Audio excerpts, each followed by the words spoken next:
So US-backed Israeli Defense Forces that comprises of some of the best trained terrorists in the world have continued to wreak havoc in the occupied West Bank. These US-backed malign actors in the Middle East are not even pretending anymore. No Hamas in the occupied West Bank. No propaganda that the Palestinian National Authority wants annihilation of Israel. The propaganda they ran against Hamas to justify their genocidal campaign in Gaza. Because unlike Hamas, the Palestinian National Authority denounced violence against Israel several decades ago and made peace with the Israel's creation. And yet, as I speak, US-backed Israeli Defense Forces have just slaughtered 9 more innocent Palestinians in the occupied West Bank. Taking a leaf out of their genocidal campaign in Gaza, the US-backed Israeli terrorist outfit has ordered the evacuation of Palestinians in the occupied West Bank so that US-sponsored terrorists can either destroy their properties or make them available for settler terrorists to gain control of those properties. So now that I have made the context clear for all of you, let's look at how this latest act of Israeli war crimes, aided and abetted by the US, the UK, the EU, Canada, and Australia, is being covered by top media outlets in the UK. You would think that there aren't any grey areas here, and British media outlets such as the BBC and Sky would report the events factually, even if they don't side with the Israelis, right? Wrong. This is an example of a BBC coverage where the corporation is speaking to its Middle East correspondent, Yolande Nell. Watch her emphasis, Yolande Nell's emphasis on Israeli version, on counter-terrorism operation. She's using the word counter-terrorism operation. And no mention of the fact that this is an occupied land, the occupied West Bank.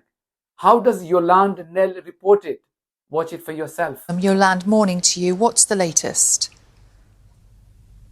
Well, this is a significant Israeli military operation that's now underway in the West Bank. The Israeli military has not been saying very much officially, apart from confirming this is about what it calls counter-terrorism operations, and it's focusing on 2 areas in particular, Jenin and Tulkarem. But we know that there are other parts of the north of the West Bank that are affected too. And local journalists have really been suggesting that in its scale and scope, they have not seen something like this since the days of the Second Palestinian Intifada or uprising. That's more than 20 years ago. And we're getting reports in Jenin, in the urban refugee camp there, that there are gun battles going on between Palestinian armed groups and Israeli soldiers. We know that the main roads into Jenin have been closed off by Israeli snipers, and the head of the hospital there saying that it's been closed off by Israeli forces as well. Lots more reports coming in from elsewhere. But of course, there has been this surge in violence in the West Bank since the war in Gaza began back last October. We've had thousands of Palestinians arrested by Israeli forces during that time. We've also had more than 640 Palestinians killed by Israeli forces and some by settlers during the same period, according to Palestinian health officials. Some of those said to have been planning attacks and others uninvolved civilians. And, you know, what's also notable this morning, what the Israeli Foreign Minister Israel Katz has been saying, he has been linking what's happening in the West Bank to Iran, saying it's been trying to set up through funding and support armed groups to attack Israel in the West Bank. Before I educate these top-earning BBC reporters and others on what the ICJ had to say about Israel being an illegal occupying force in Palestine, let me play this clip from a BBC broadcast. Yolande doesn't have to go that far. This is Mohammed Taha of the BBC Arabic service. He is explaining why the West Bank is an occupied territory. Mohammed Taha from the BBC Arabic service explained why the West Bank is known as an occupied territory and how the area is governed. The West Bank is described as occupied by the UN Security Council decisions because these areas were supposed to be Palestinian areas. Also, the Oslo Treaty between the Palestinians and Israel are dedicating this area to be controlled by the Palestinian Authority. And across the years, the Israeli authorities approved establishing many settlements in the West Bank. The difference between the West Bank and Gaza, that the West Bank has got Israeli citizens, has got settlers. Their numbers are nearly 500,000 people, and the situation is very fragile. Gaza has all primarily Palestinian people living there, but now with the Israeli presence in Gaza is making things really difficult, and also by separating the northern Gaza from southern Gaza by Netzarim corridors, making things really difficult for the people there. Why did Yolande Nell not care to educate herself, since she is the one responsible for reporting on the Middle East crisis from the comfort of the occupied Jerusalem? Here is how Sky News, that is Yolande Nell. Here is how Sky News reporter Alistair Bunkle reported. Notice how he too refuses to describe the West Bank as an occupied area. He also uses the words like terror attacks so freely, forgetting that this doesn't apply to people engaged in the resistance movement against their occupier. Just like Yolande, this Sky representative also cleverly mentions the possible Iranian link, of course attributing to Israelis. Yeah, this operation was launched in the early hours of this morning over a number of locations in the West Bank, mainly though focused on the cities of Jenin and Tulkarm, where the IDF say into the West Bank to try and turn the West Bank into another Gaza. So what did you learn from these small clips of the BBC and Sky News broadcast? That the US-backed Israeli terrorist force is saint and a prime candidate for the Nobel Prize, not just this year, but every year in the future and every year in the past. Israel hasn't been illegally occupying Palestinian land, and Iran is responsible for everything.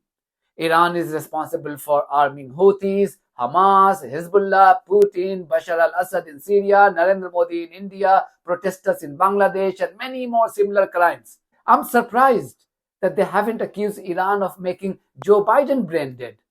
Anyway, this is what the ICJ had to say about Israel's illegal occupation not too long ago. Are BBC and Sky representatives watching?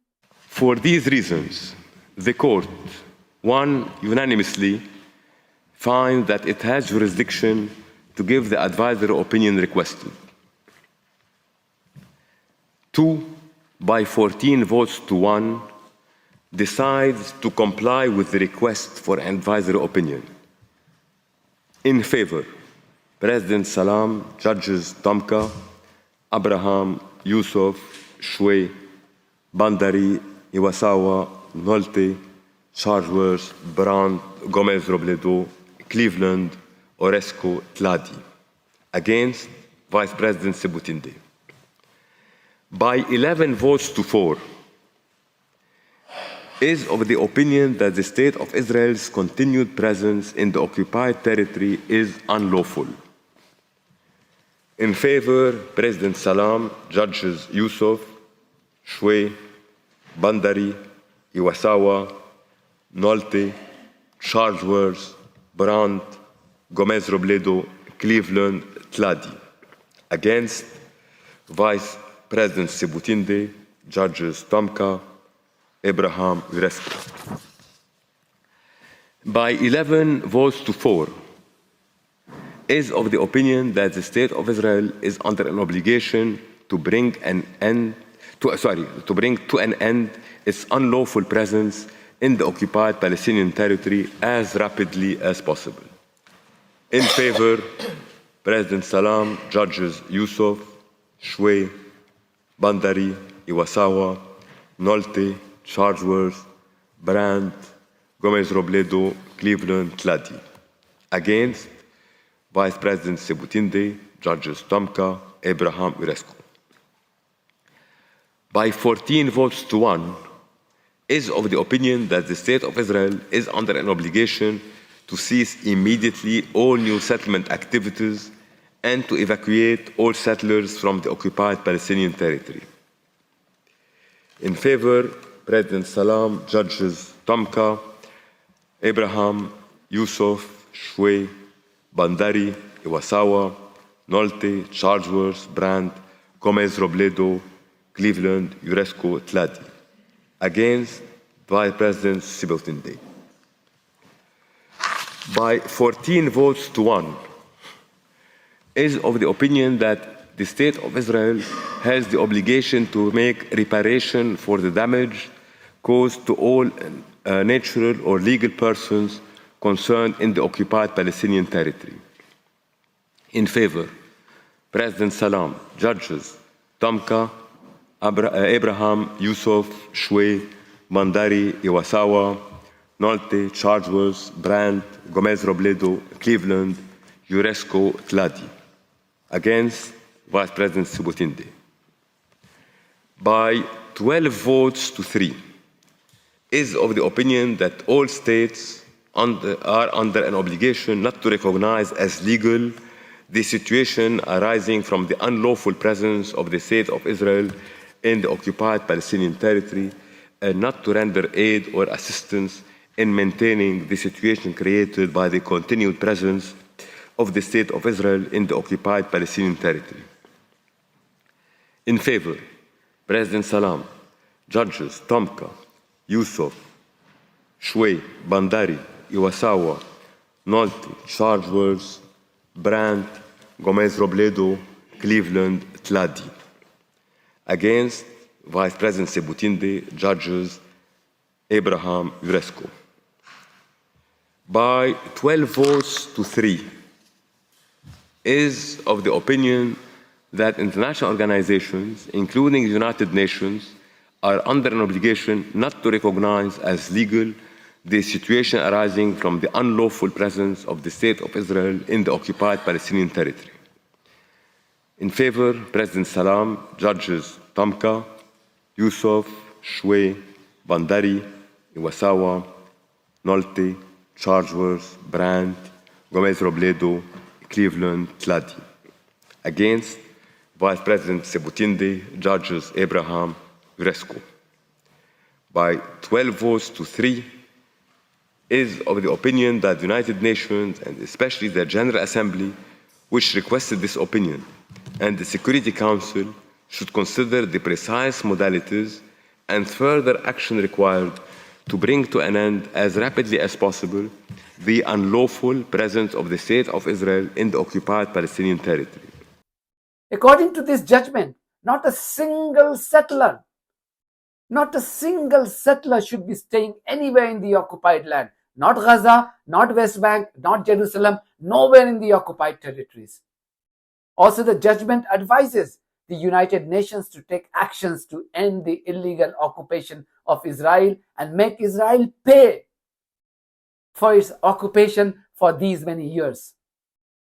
I'm not saying it. You just watch the clip. This is what the President of the International Court of Justice, the topmost judge of the world's most important and topmost court, is saying this. Are journalists from the BBC and Sky listening? Are they watching?